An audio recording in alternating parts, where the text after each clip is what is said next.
Hoje é 21 de setembro de 2023.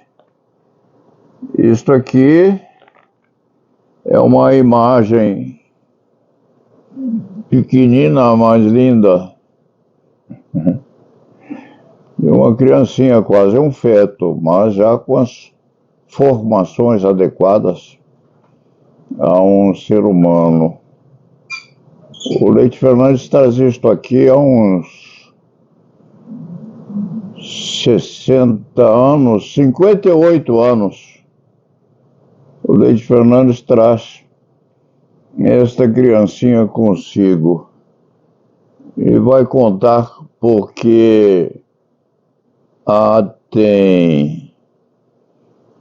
porque foi contratado no início da profissão, da especialidade, para acusar alguém que havia provocado o abortamento de um filho que pusera na barriga de uma mulher.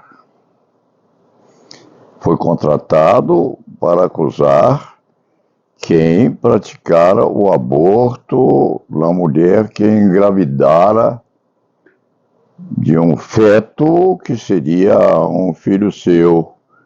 E o Leite Fernandes foi a júri, sim, deve ter ido a júri há muito tempo, quase 60 anos, 58 anos atrás.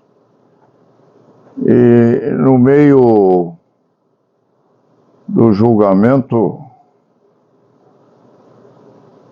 tirou esta criancinha do bolso da beca, colocou-a no chão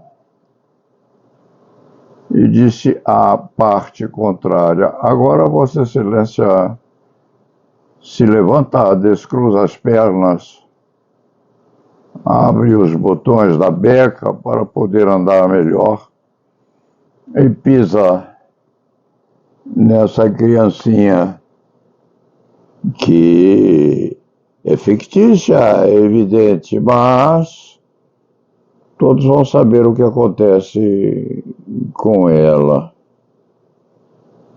E o julgamento terminou, não se diz o que aconteceu com ele, sobrou para o Leite Fernandes esta imagenzinha que não foi triturada porque a criatura não teve a coragem de meter os tacões do sapato sobre esta efígie.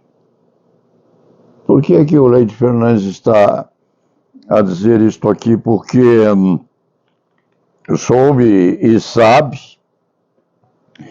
que começa dia destes, provavelmente amanhã, o julgamento de algumas características ligadas à descriminalização de algumas figuras correspondentemente ao abortamento delinquencial. Em primeiro lugar, não é aborto, porque aborto é o produto da concepção, abortado. Abortamento é o ato de expulsar ou não o produto da concepção antes do nascimento com vida. O Leite Fernandes está a dizer esta coisa também porque a notícia de que o julgamento correspondente à descriminalização de algumas figuras de abortamento, a notícia de que o Supremo Tribunal Federal começa a votação desta questão muito minuciosa e complicada amanhã, se a memória não falha. E isto traz ao Leite Fernandes também a imagem de 63 anos atrás, sabe-se lá, O Leite Fernandes já perdeu a memória de qual o tempo aproximado do exercício da especialidade de advogado criminal. Mas o julgamento a se iniciar traz, sim, a memorização de quando o Leite Fernandes era garotão, recém-saído da Faculdade de Direito. E aconteceu lá atrás, na antiguidade, uma situação muito curiosa, porque o Leite Fernandes estava a se formar em 1958, 59, também, se a memória não lhe falta. E alguém disse no outro banco da classe ou da sala onde se encontravam durante a aula de Direito Penal de Medicina Legal: estou escrevendo um livro sobre aborto. E o Paulo Sérgio fabulou. O Ariano Suassuna dizia genialmente: eu minto um pouquinho. O Paulo Sérgio disse: eu naquele tempo fabulava um pouquinho. E o Leite Fernandes disse, na sua santa ingenuidade e na sua inveja reprimida do outro: eu também estou. E não estava. E acontece que, para não carregar a mentira na alma, o universitário Leite Fernandes acabou escrevendo isto em 1967. Um livro sobre aborto e infanticídio. A expressão correta hoje seria abortamento e infanticídio. Escreveu, prefaciado pelo eminentíssimo professor Flamínio Fávero, até hoje morto, faz muito tempo. A memória de Flamínio Fávero o transformou num luminar da medicina legal brasileira. O recém-formado Paulo Sérgio Leite Fernandes, em 67, pediu a Flamínio Fávero se podia prefaciar a obra. Aquele muito humilde catedrático, meses depois, levou um prefácio lindo. Cada vez que Leite Fernandes lê essa apresentação, fica com os olhos marejados de lágrimas, porque a benevolência daquele mestre foi extraordinária. Então, essa notícia de que a ministra Rosa Weber vai levar a plenário o começo da disputa sobre a descriminalização parcial ou plena, provavelmente parcial, de condutas correspondentes a abortamento. A disputa há de começar amanhã. E veja-se, ou se pode ver, que o Paulo Sérgio Leite Fernandes guarda a imagenzinha desse nenenzinho, que é o receptáculo do desafio feito por ele ao opositor. Pise nesse fetinho, se tiver coragem. É, obviamente, um nenenzinho feito em cerâmica, mas perfeitinho e lindamente feito e posto a exame dos circunstantes. Então, o nenenzinho fictício e o primeiro livro que o Paulo Sérgio Leite Fernandes escreveu depois de formado: Aborto e Infanticídios. Seguiram-se outros, mas este é exponencial porque foi prefaciado pelo eminentíssimo médico legista Flamínio Fávero, professor emérito da Faculdade de Direito, inclusive, da Universidade de São Paulo. O que se vai discutir amanhã, o que se vai começar a discutir amanhã, É um início que dificilmente há de ter fim imediato ou a tempo razoavelmente útil para que se veja o término da disputa. Amanhã começa a discussão sobre se esta figurinha aqui, logo após germinando no útero materno, tem ou não perspectivas humanas, se tem ou não a possibilidade de ser conceituada como um ser humano vivente, e se constitui ou não um crime contra um ser humano pisoteá-la, pisotear esta figurinha, exorcizando-a deste mundo terrestre, ou mesmo penetrando-lhe as carnes ou os tecidos com o alicate do médico ou do clandestino abortador. Quantos abortamentos há por dia? Em São Paulo, não há estatística correspondente a isto, porque há o abortamento necessário, há o abortamento clandestino, há o abortamento no vaso sanitário, poucos dias após a fecundação, há o abortamento feito a 14, 15 dias da gestação, há o abortamento feito quando o feto já tem alguma formação adequada a esta criancinha que se encontra entre os dedos deste Leite Fernandes. Há também, com certeza, excepcionalmente aquilo que nem abortamento é mais, porque já se transformou em infanticídio. Em princípio, as criaturas se ligam no chamado amplexo sexual, ou se ligavam no chamado amplexo sexual para a fecundação de filhos.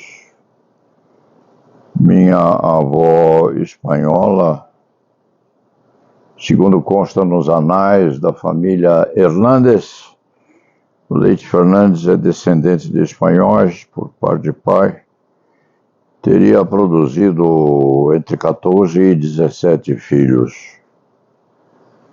Destes, ao que consta, existem ainda uns 12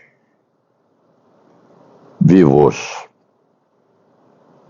Isto tudo resultante, evidentemente, do amplexo sexual, que resulta também, segundo consta, segundo dizem, numa consequência prazerosa para os cônjuges, porque se amam, gostam-se, e dessa gostosura aparecem também produtos da concepção, a lembrarem aos pais de como era apaixonante estarem juntos na produção daquela filiação tão bonita, tão gostosa, tão prazerosa, tão apaixonante e tão emocionante cada vez que se vê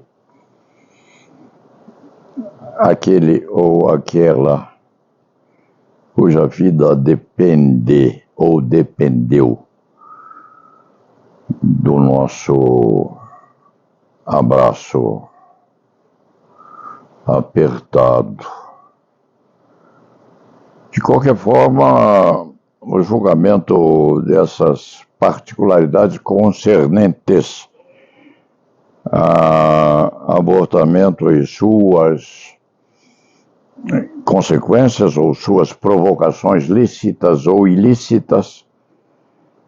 Essa disputa há de começar amanhã, segundo consta. A ministra Rosa Weber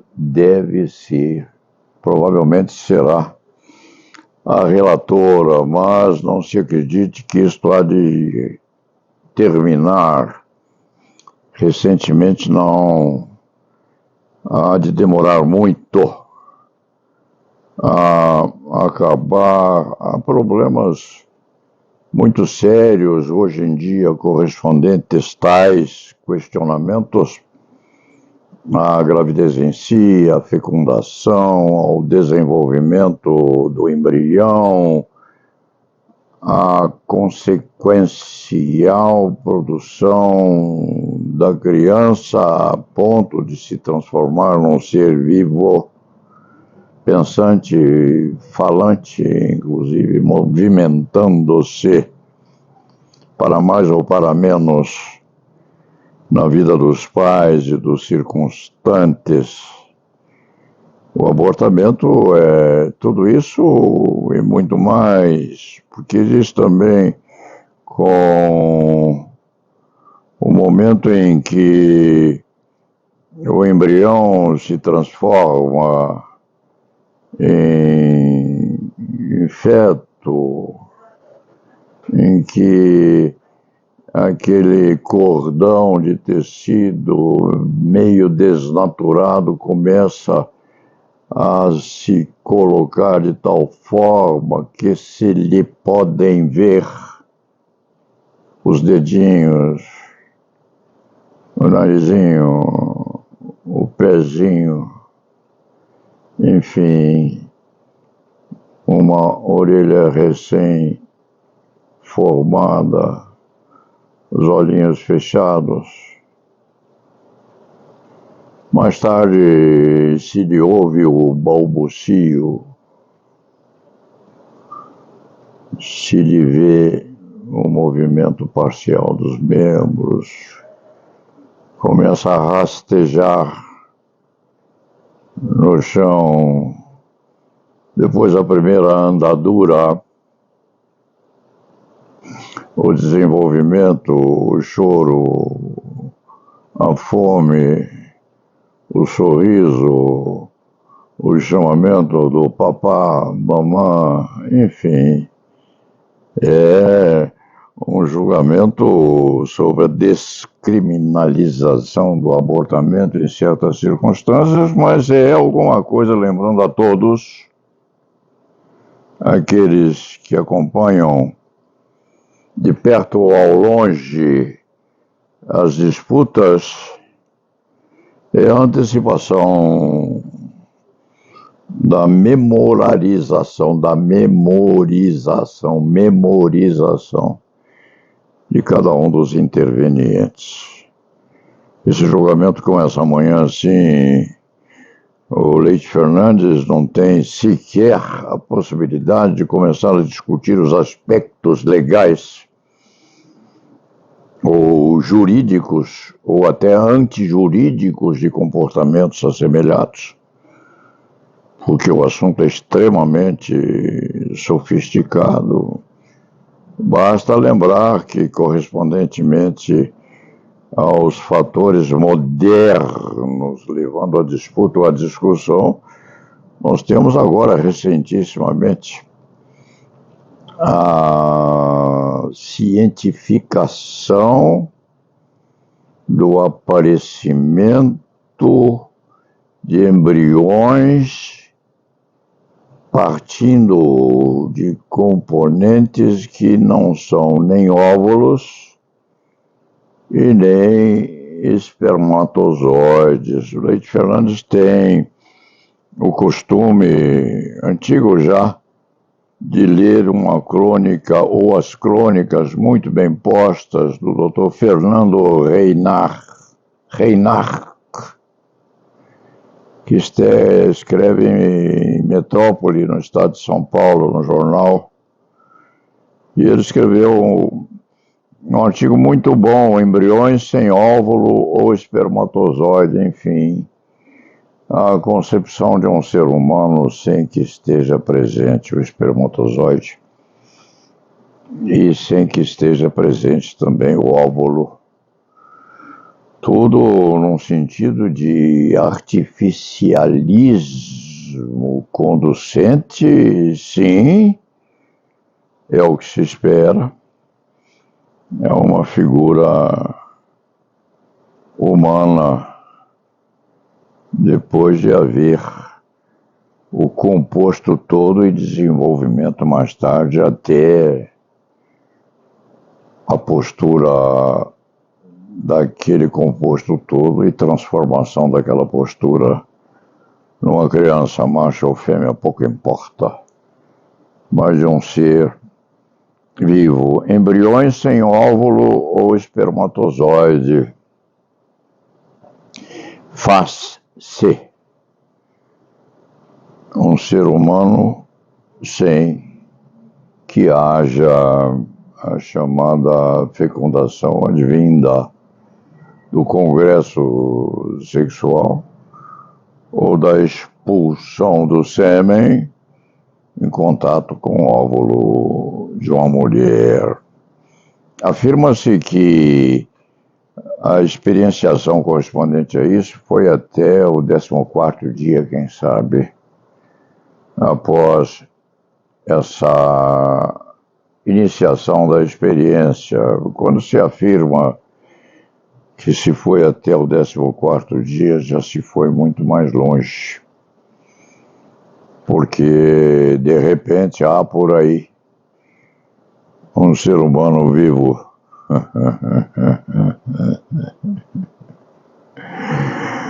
Uma criança, quem sabe,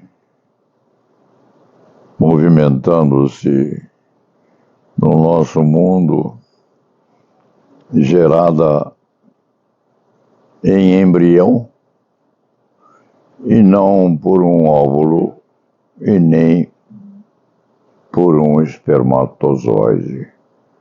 Uma ficção.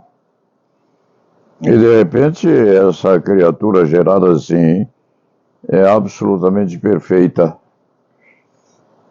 Tem o corpo todo formado adequadamente à imagem e semelhança de homens e mulheres. Amadurece, vive, cresce, sem consciência talvez de que ela existe, sem que a existência dela haja sido produzida classicamente pela união entre um espermatozoide e um óvulo feminino. Obviamente, o que se tem dito por aí também, o Leite Fernandes não entende disso, é claro, é que a partir de certo momento dessa gravidez extravagante, ou seja,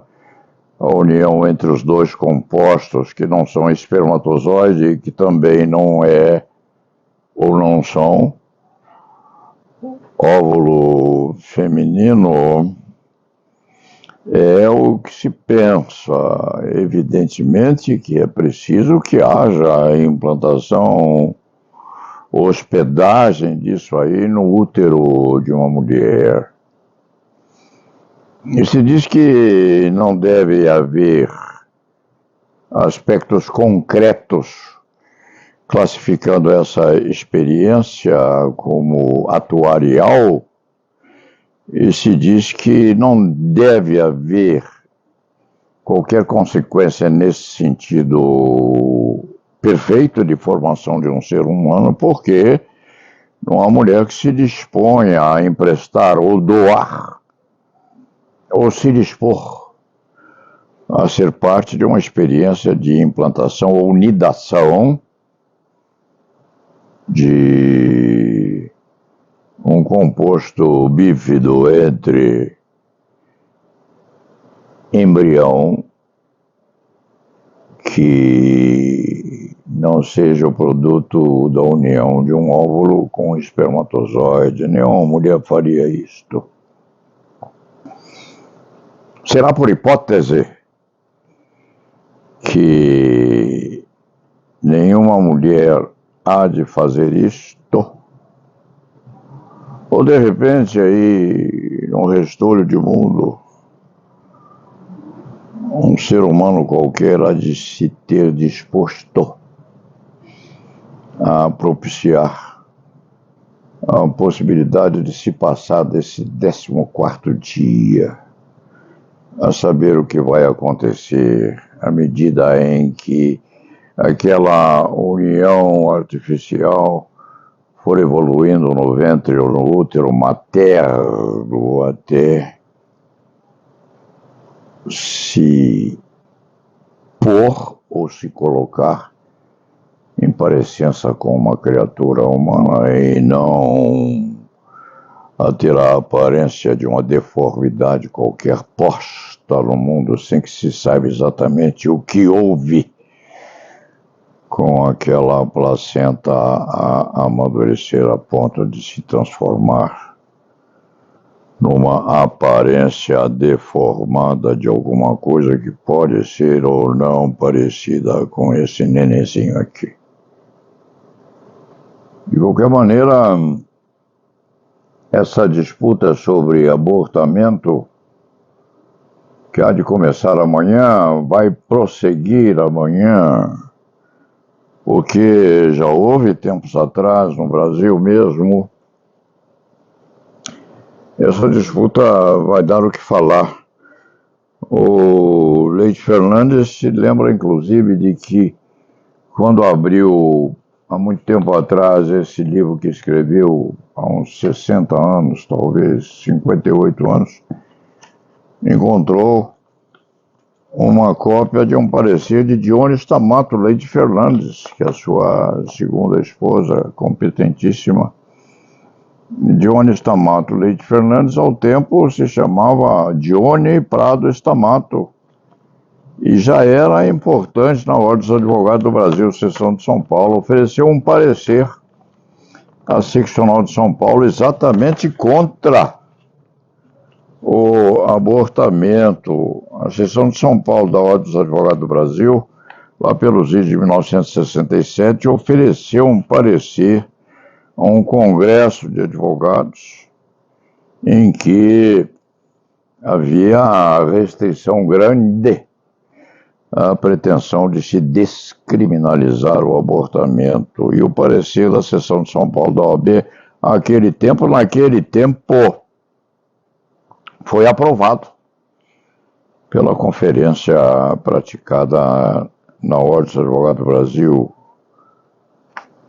Em aparência, isso aconteceu na cidade do Rio de Janeiro, 1960 e qualquer coisa. O Leite Fernandes achou esse parecer nesse livrinho aqui, muito bem dobradinho e com a letra firme, que ainda é firme, de onde está com 92 anos, firmíssimo. E ao lhe ser mostrado o exemplar do parecer que ela ofereceu àquele tempo, ela não se intimidou, porque a letra dela, manuscrita ao tempo, continua perfeita e muito firme na aferição ou na conceituação de seu ponto de vista, que foi aplaudido pelo Congresso de Advogados. Dito isto, o Leite Fernandes vai terminar essa crônica, que é oportuna porque esse nenenzinho aqui em aparência continua impressionando as gavetas deste escritório. E lembrando que certa vez, há uns 50 anos atrás, desafiou alguém colocando esse nenenzinho no solo de um tribunal, desafiou alguém a pisar em cima desse fetinho em ficção. E lá na Viva.